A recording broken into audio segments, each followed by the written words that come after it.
Welcome to Eye on KELOLAND Rewind. I'm Maddie Paul.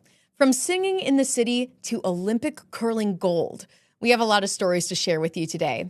And up first, alcohol habits could be shifting in the country. 54% of U.S. adults say they drink alcohol, according to a July Gallup poll. While that number has fluctuated over the years, it's the lowest since the company started tracking drinking habits, even back to 1939. The number peaked in the late 70s when 71% of Americans reported drinking. Kelly Vogt explores that trend closer to home. It's been just over a year since Good Natured opened in Sioux Falls. It's a non-alcoholic social space featuring a variety of beverages and activities. My husband and I stopped drinking in 2020, and just as we were getting back into socializing, we just realized there weren't a lot of opportunities to do it that didn't involve alcohol. Customer John Giblin stopped drinking a decade ago after struggling with alcohol. He enjoys what Good Natured has to offer. You might be able to create an art project here, or you're building something. And building the memories, building those experiences here are a lot more than what I've ever gotten out of many of the other establishments I went to while I was using. Owner Shannon Ward says a fair amount of her customers are people in recovery, but those aren't the only people finding their way to her business. And then we have quite a few people who just never drank. Dr. David Basil is the Avera Population Health Officer. KELOLAND News asked him about the poll showing fewer Americans drinking alcohol. Well, I would agree that a general trend that we are seeing is that patients are not drinking as much in general across the population as they used to. Particularly our younger age group is not drinking as much or as frequently as they used to. Sarah Bennett is an assistant professor of social work at Augustana University. As we're looking at younger millennials and Gen Z, they just look at things differently. They consider alcohol use differently than people of my generation, kind of 40 and over. And the focus on it is different. Some bar menus have expanded to offer more options to customers. Even in Sioux Falls, there is a bigger sober curious movement. The way that people talk about alcohol use is just changing and different. You're seeing a lot of the restaurants now serving mocktails and really spending time crafting these mocktails, where it used to be on the non-alcoholic side of the menu, it was maybe water and a Shirley Temple. Alcohol products are at the core of Willikers in Sioux Falls, but the store has many non-alcoholic options, and they've been gaining popularity. General Manager Tracy Lambert says the quality of non-alcoholic drinks has improved. It used to just be having something that would give you a little bit of that flavor, so it'd feel like if you're going out or you're having people over, you're still getting that experience. But now you can drink a non-alcoholic wine or a non-alcoholic beer and actually enjoy the experience. It's not just a substitute, it's actually quality now. An even more significant surge can be seen in the store's THC drinks. That's been a huge impact on the overall business. While there does appear to be some sort of shift in alcohol consumption at the moment, Augustana Assistant Professor of Psychology, Lucas Hamilton, says that doesn't tell the whole story. So we see these decline in rates for overall consumption, but that doesn't necessarily mean that problematic consumption is also dropping. While some adults will want to avoid alcohol, here's something to keep in mind for the average drinker. Current guidelines say that if you're going to drink, keep it at a moderate level, which means less than 2 drinks a day for males, less than 1 drink a day for females. And so beyond that, the evidence is pretty clear that you can start having, it actually will increase your risk of heart problems and stroke, increase your risk of cancer, increase your risk of obesity, and kind of a broad variety of things. As alcohol trends shift in the country, more options are available to people. It's been really encouraging to see the community come alongside me and really be encouraged by what we're doing here. Looking further into this story, Kelly Vogt shared details on a recent Inside the Newsroom episode. Here's a peek at that conversation. It's certainly a different kind of topic that I've never looked into before, so that's how it got started. Do you mean like consumer stories or like trends based off of consumption? Or yeah, typically, I'm I'm not a business reporter or a consumer reporter, and I tend to not really do a lot of stories that are trend based. So this was something really different for me, and I think it turned out pretty well. I think it is an interesting conversation piece. I learned a lot from this story, and we'll get to that in a second, but I wanted to start off by asking, what elements did you really want to highlight the most as you were creating this story? Well, since it's a story about a trend and it's not necessarily black and white, I wanted to get a lot of perspectives just so I could have a lot of people. And you did. I You did. certainly did. I had 6 interviews in the story, Yeah. I think. I had a doctor, I had a business owner, a customer, I had a manager of a liquor store, I had some professors. So I really wanted that well-rounded look at the issue. And what surprised you the most as you created this or after the interviews?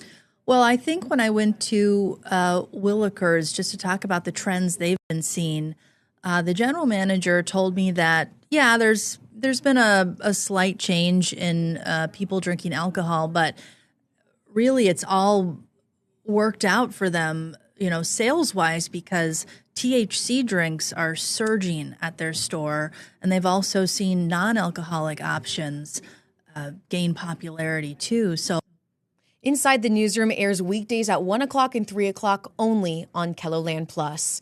And still to come, we learn how vaccine hesitancy can become conviction in South Dakota. More to come on Eye on KELOLAND Rewind when we come back after the break. Natasha Smith has seen her views on vaccines transform. I had been reading books about pregnancy and parenthood of toddlers, that sort of a thing. And the author of those books ended up veering into kind of an anti-vaccination realm, and I followed her. I didn't vaccinate my kiddos when they were little. And she wanted this to spread. I coached other parents on how to talk to their pediatrician about not vaccinating. I coached other parents on how to work with the school district and get exemptions to the vaccines. This Sioux Falls mom who works for Sanford Health now feels entirely different. It took a lot of, I think, challenging preconceived beliefs and really challenging some of the information I thought to be true in order to arrive at the decision that I had made the wrong choice, that I needed to get them vaccinated. For Dr. Rick Koima with Avera Health and Dr. Ashley Sands with Sanford Health, empathy with a patient or parent is an important component to a conversation about vaccines. It's approaching each patient and their parents as an individual and having the conversations, trying to understand what their reasons for hesitancy are and what their questions are. There are some people who just have seen lots of misinformation. People have carried that hesitancy with COVID vaccine into other vaccines as well, and I think a distrust of any recommendations that come down from government organizations. And they're looking to do what's best for their kids, and that's the reason they become hesitant. I welcome questions. Come on in, we'll have this conversation. And see if I can help guide you to the information that is most important. Nurse Taylor Rayfelt of Sioux Falls, who serves as a Republican in the South Dakota State Legislature, highlights the value of appreciating scientific evidence. I think we have to concentrate on making sure that we're empowering families to make their own decisions and that their decisions are based on scientific evidence and facts. Despite the recent downward trend among required childhood vaccinations in South Dakota, the latest data still shows us that 89 or 90% of kindergartners and sixth graders are vaccinated. What we're seeing is actually a lot of vaccine confidence. Cameron Toft, State Director for South Dakota Families for Vaccines, focuses on where most South Dakotans stand. There is a pro-vaccine majority in South Dakota. When you look at kindergarten vaccination rates, when you look at sixth grade vaccination rates, you're seeing 90% vaccination for MMR. That is a huge majority of South Dakota parents that are vaccinating their children. When it really does come down to it, 90% of South Dakotans still get their children vaccinated. The vast majority get their children vaccinated. Melissa Magstad, Secretary of South Dakota's Department of Health, tells KELOLAND News she commissioned a study on vaccines in 2024. We've gotten those surveys back, and so we're going to start using that information to target messages to hopefully allay some concerns about vaccine safety and side effects. Still, there is a notable difference between 90% and a higher rate. Once our vaccine rates drop down to 85 or 90%, that societal protection starts to wane quite a bit, and we'll start seeing a lot more disease after that as well. The thing to know is that vaccines are like the most studied drug or medication that are given to children. So we know what's in them. We know how safe they are. We know that they are very important in preventing not only disease, but the complications that come from illness, and also the spread of disease from person to person. We have to acknowledge that there is a place for vaccines and that they've had profound benefit on our society.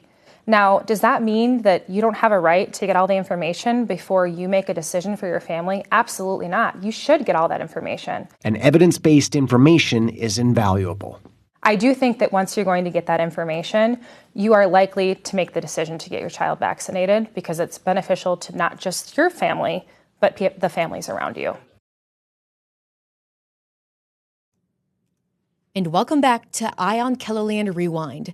Sioux Falls businesses expect to cash in on curling. The Olympic curling trials begin now. And at the Denny Sanford Premier Center, attracting the top curlers from across the country, these curlers will be competing to have the honor of representing Team USA in the 2026 Winter Olympics. Perry Groten discovered the economic benefits of hosting such a prestigious sporting event, and it extends far beyond the ice inside the Premier Center. The sport of curling still involves a learning curve within the Sioux Falls business community. I know there's a big rock involved and definitely a broom. Looks like it's hard on the knees. But the rock that really matters to Rich Drawdy is the Blue Rock Bar and Grill, and what kind of customer traffic his establishment will see with the Olympic curling trials. Anytime you can attract a big event like that and see traffic coming down the I-29 corridor, they're going to be stopping looking for something to eat, and hopefully they choose Blue Rock Bar and Grill. The Blue Rock is located in the Sanford Sports Complex and sees a lot of customers connected to events taking place at venues like the Sanford Pentagon, the Shields Iceplex, and Huther Family Match Point.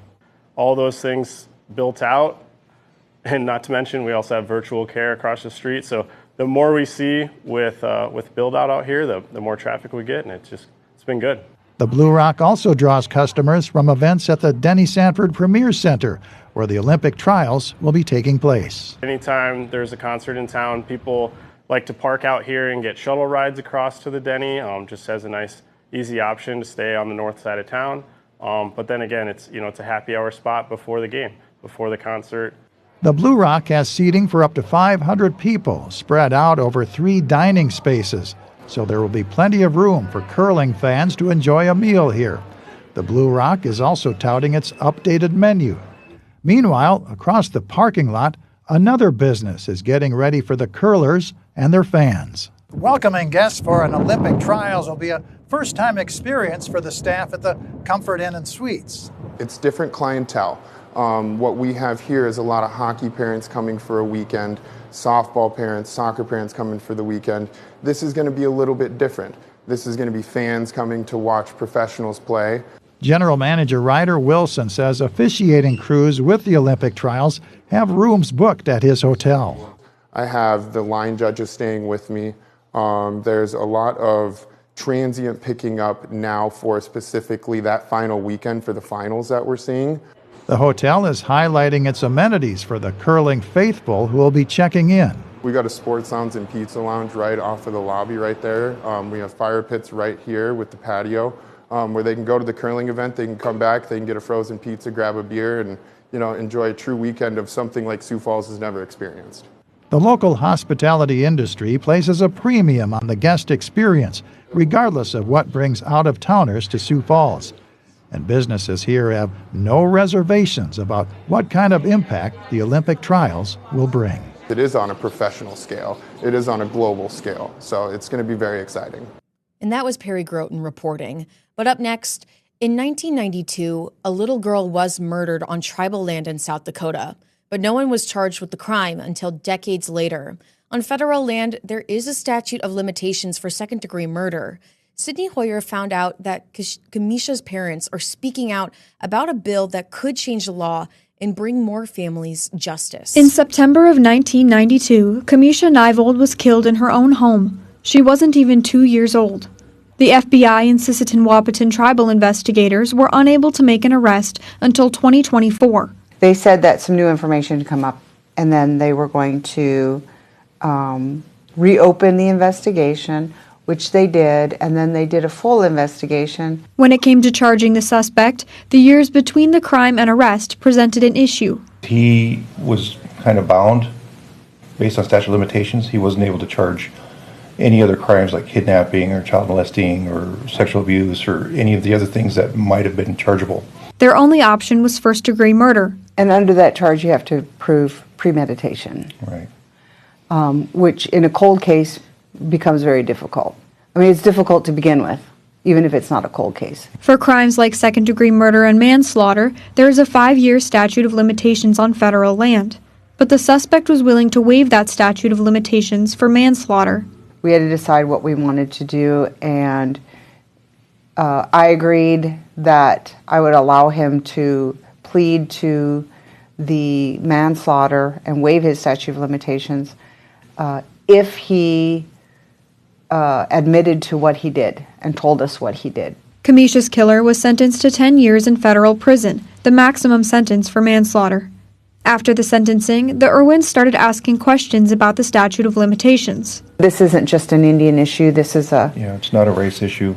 It's a federal land issue. It only applies to federal land, including tribal land and national parks, but no other parts of a state. How can that be? I mean, it shouldn't be. And he said, well, you would have to do some type of legislative fix. That's when they reached out to Senator Mike Rounds asking him to sponsor the bill. It's called Kamisha's Law. It's simply a way of identifying and, number one, trying to help the family as a part of a healing process and part of closure, but also because when we found out that this particular anomaly in the law occurred, it just seemed to be just that it be corrected. The bill now needs a co-sponsor. It can be a senator from any U.S. state. We'll take our time. We'll try to get the other appropriate members on this who will also want to become co-sponsors, but we'll move it forward fairly quickly. The Irwins say that some people argue in favor of a statute of limitations to protect the innocent. That argument is not, number one, not always true. And the reason I know this is because I was wrongly accused in the beginning. And we went like this for 30 years. I was the suspect. Which makes it that much more important to change the legislation and bring more families justice in the future. That was Sydney Hoyer reporting. But still to come, singing in the city. We meet the Sioux Falls Children's Choir when we come back after the break. Stay with us. You're watching Eye on KELOLAND Rewind. And welcome back to Eye on KELOLAND Rewind. The Sioux Falls Children's Choir has been a part of the city for 10 years, experiencing its shares of highs and lows during that decade. The choir emerged from COVID with only about a dozen members, but has since flourished and now has more than 6 times that number. Travis Fosting tells us what the kids are learning and why they enjoy their weekly get-togethers. The sounds of singing can often be heard echoing through the Humanities Center at Augustana University. And every Tuesday evening, the voices belong to elementary students. Total this year, there's about 80 kids. Kayla Scheidemann is the executive and artistic director of the Sioux Falls Children's Choir, though her students aren't confined by city limits. These kids come from all over, so I would say half are from Sioux Falls and actually half are from small towns around. As far as Canton, we've had some from Canastota, Hartford, Humboldt, Montrose, all of that. So quite a bit of small towns as well. Scheidemann also directs the nonprofit's 2 eldest choirs. Coro Allegro is the oldest, and that is 4th through 6th grade. Coro Dolce is the next, that's second and third graders. And then just this year we added kindergarten first grade, and that's Coro Crescendo. When we threw it out there, we were kind of confident that we were going to have like a two-man duet show, and we weren't sure if people were going to join in, but the numbers started coming in, and now we've got a really, really solid group of 20 kids. Aaliyah Robison is the kindergarten first grade director. She says it's a key age for kids to start music, which they teach in unconventional ways. We use a lot of scarves, we use jingle bells, we use the parachute, we use a lot of movement, we use a ton of sign language just to try and bring that attention all together, hold them for a little longer, but then also to give them like very concrete representation of what it is we're trying to sing, how we're singing, dynamics and everything. And their development over the course of a semester is nothing short of amazing. That very first day, we have got just a bunch of giddy little kindergartners, first graders who are excited to be there. They're in a new place. They're a little nervous. They don't really open up and really sing with their best singing voices. And then we have a chance to kind of take their passion and their excitement, and we can mold it into just a really sweet, beautiful product. As the kids advance from choir to choir, the lessons only grow. A lot of the vocal technique, how to blend as a choir, how singing in a choir is different than just like singing in the car, singing in the shower. So learning some of those skills. And Skydeman seems to be connecting with the kids. She's just very nice and very funny. Sometimes she just says very good jokes. 11-year-old Avea St. Cyr is part of the Choral Allegro choir, and it's no secret why she's here. Because I love music and I love singing, and just I wanted to try something new. My parents let me know, and I knew that I liked to sing, so then I decided to do it. 9-year-old William Pickering has an even better reason for showing up week after week. Every time I go in, I feel happier than I was before. The key is the friendships that they're making. They just have a lot of fun together. They don't come just to hang out with me. They come to see their friends, and especially some of them that have been in it for 2-3 years. A couple of them 4 or 5 years even now.